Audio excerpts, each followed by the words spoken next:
Welcome to the Farmington Public Library's Halloween Puppet Show. Our first story will be The Gunniwolf by Wilhelmina Harper. There will be a melody that reappears several times throughout the story, so feel free to sing along if you'd like.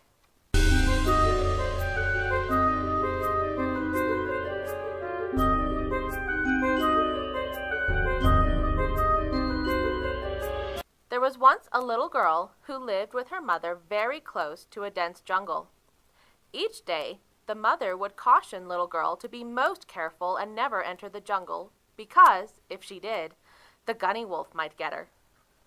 I promise I will never even go near the jungle. One day, the mother had to go away for a while. Her last words were to caution little girl that whatever else she did, she must keep far away from the jungle. I promise, Mama, I will not go anywhere near it.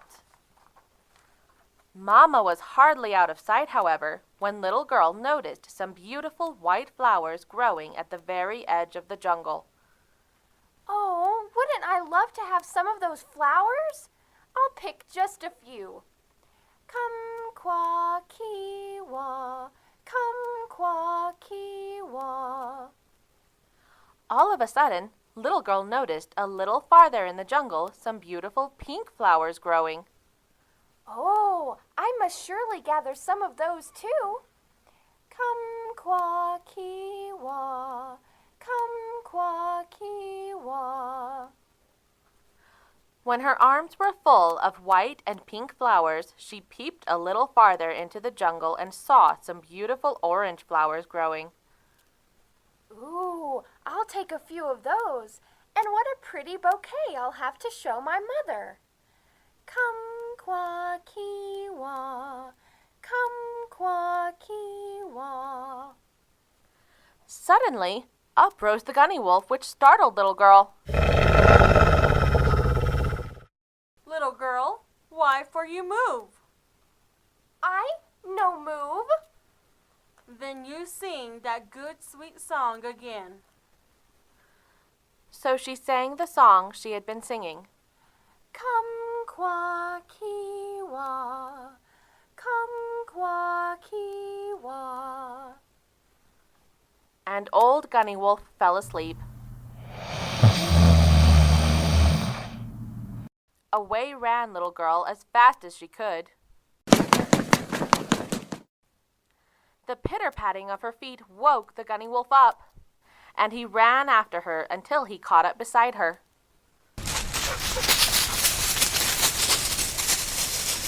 Little girl, why for you move? I no move. Then you sing that sweet good song again. So little girl sang the song she had been singing. Come-qua-ki-wa, come-qua-ki-wa. And the old Gunniwolf fell asleep.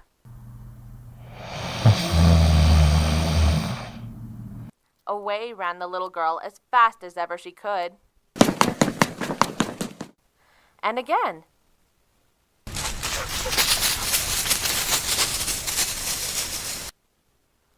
The Gunniwolf caught up to her. Little girl, why for you move?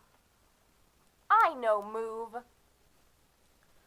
So, little girl sang the song she had been singing.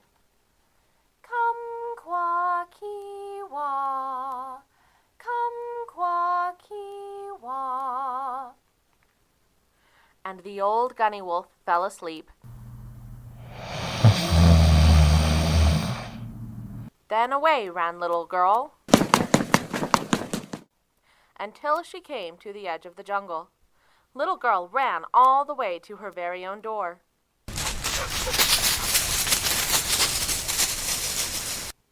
And stepped inside holding just a single flower, which she later gave to her mother.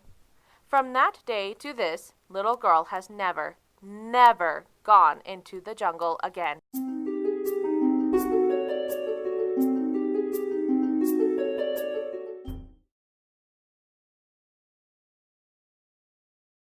Our next story is a variant of an old folk tale, and it combines both ghost story and schoolhouse tale. It is titled The Teeny Tiny Teacher by Stephanie Calmenson.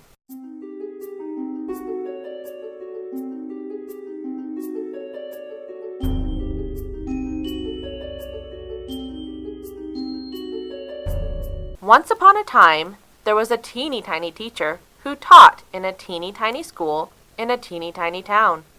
One teeny tiny morning, after taking teeny tiny attendance and singing teeny tiny songs. Flutter, flutter, little bat, how I wonder where you're at. Up above the midnight sky, peeking down with yellow eyes.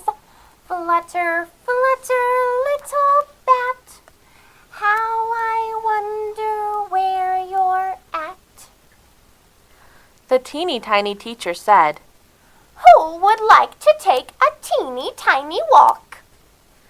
and out called all of her students in their teeny tiny voices. Me, me, me. The teeny tiny students put on their teeny tiny coats and their teeny tiny hats.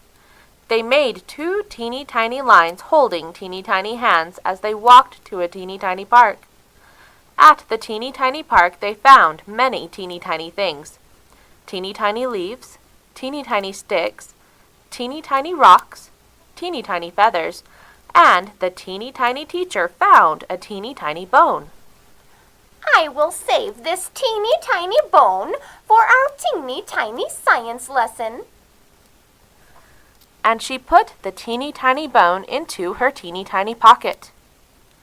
When the teeny tiny class got back in their teeny tiny room, they hung their teeny tiny coats and their teeny tiny hats in the teeny tiny closet. The teeny tiny teacher forgot all about the teeny tiny bone in her teeny tiny jacket.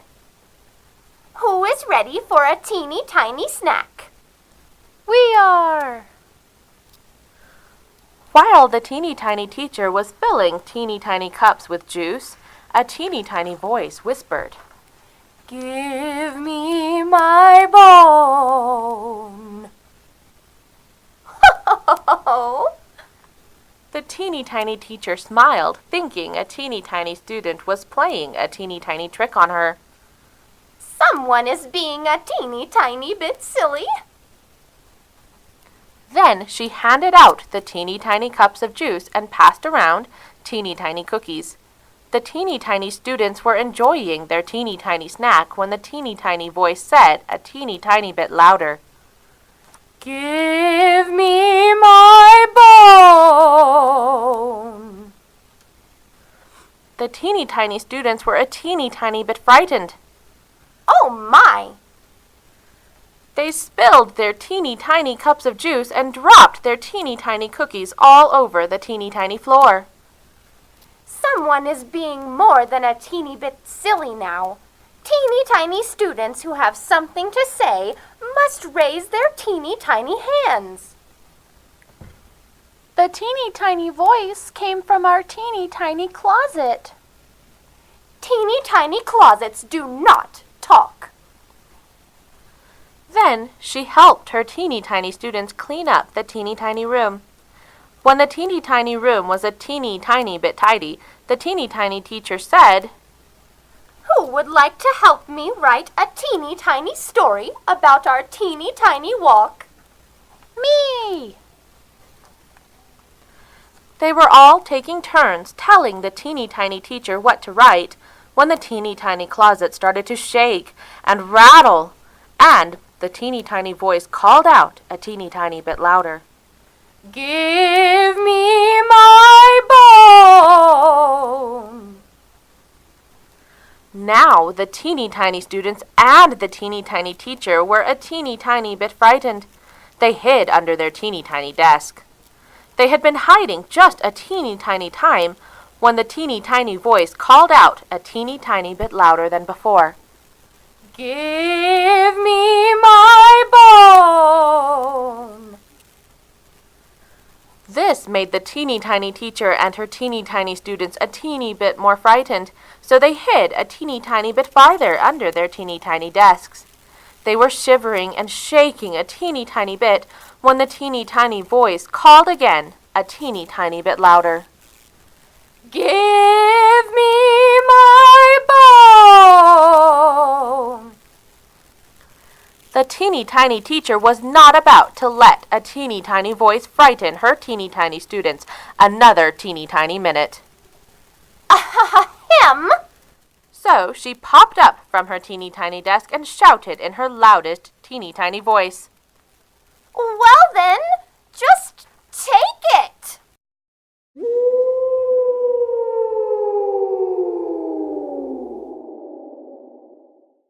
After that, the teeny tiny teacher and her teeny tiny students never heard the teeny tiny voice again.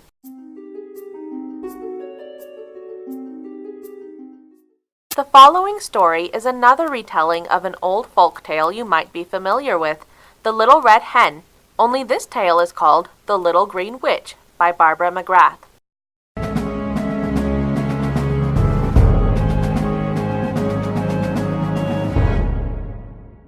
Once upon a time, deep in the woods, there was a ghost, a bat, a gremlin, and a little green witch. They all lived together in a twisted hollow tree.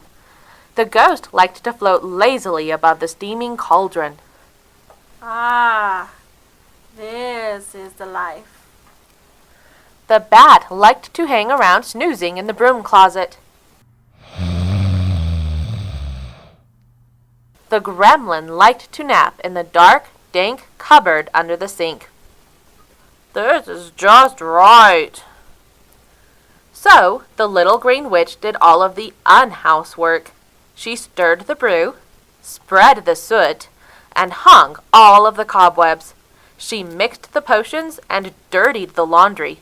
She shook the trees, scattered the leaves and twigs, and she pulled all of the unsightly flowers out of the garden. One day she found some pumpkin seeds amid the muck. Ooh, pumpkin seeds! Just what I need. Who will help me plant the pumpkin seeds? Not I. Not I. Not I. Who will help me water the seeds? What? Me? Beg your pardon? Water schmatter. So, each morning she watered the pumpkin seeds. Soon, pumpkin vines be pushed through the ground and spread throughout the yard. Pumpkins began to grow big and round. When the pumpkins were ripe and ready to pick, the little green witch hissed. Who will help me pick the pumpkins? Not now. Can't hear you. Go away. That means me, I guess.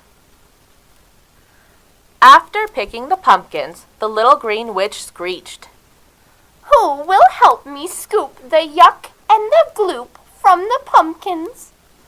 Nope. Nope. Very funny. Why did I even bother asking? Grumbling, she shook her head, disgusted with the three of them. Then she scraped out the pumpkins. Who will help me carve out the pumpkin? As if I didn't know. No way. Not likely. Oh, do go away. I'm on my own again. Sighing, she carved the pumpkins. Then, from the gloop, she took out the seeds, and mashed and chopped and squashed. She added sour flour, monster molasses, and an ostrich egg. Then the little green witch poured the mush into a pie crust and popped it into the oven. Soon the twisted tree began to reek of horrible, monstrous pumpkin pie. The ghost drifted out of the steam. The bat flew out from the broom closet. The gremlin shook off the dish rags and sloshed out from under the cupboard. Then, when it was nicely burnt, the little green witch took the pie from the oven and in her sweetest and scratchiest voice she said, Who wants some pie? I do. I do. Don't bother with a fork! But The little green witch smiled her greasiest smile and said, I planted the seeds. I watered the pumpkins. I carved the pumpkins. I mashed the pulp. I made the pie. And now I am going to eat this pie. But before I do... The little green witch raised her arms, waved her hand, and she turned the ghost, the bat, and the gremlin into little red hens.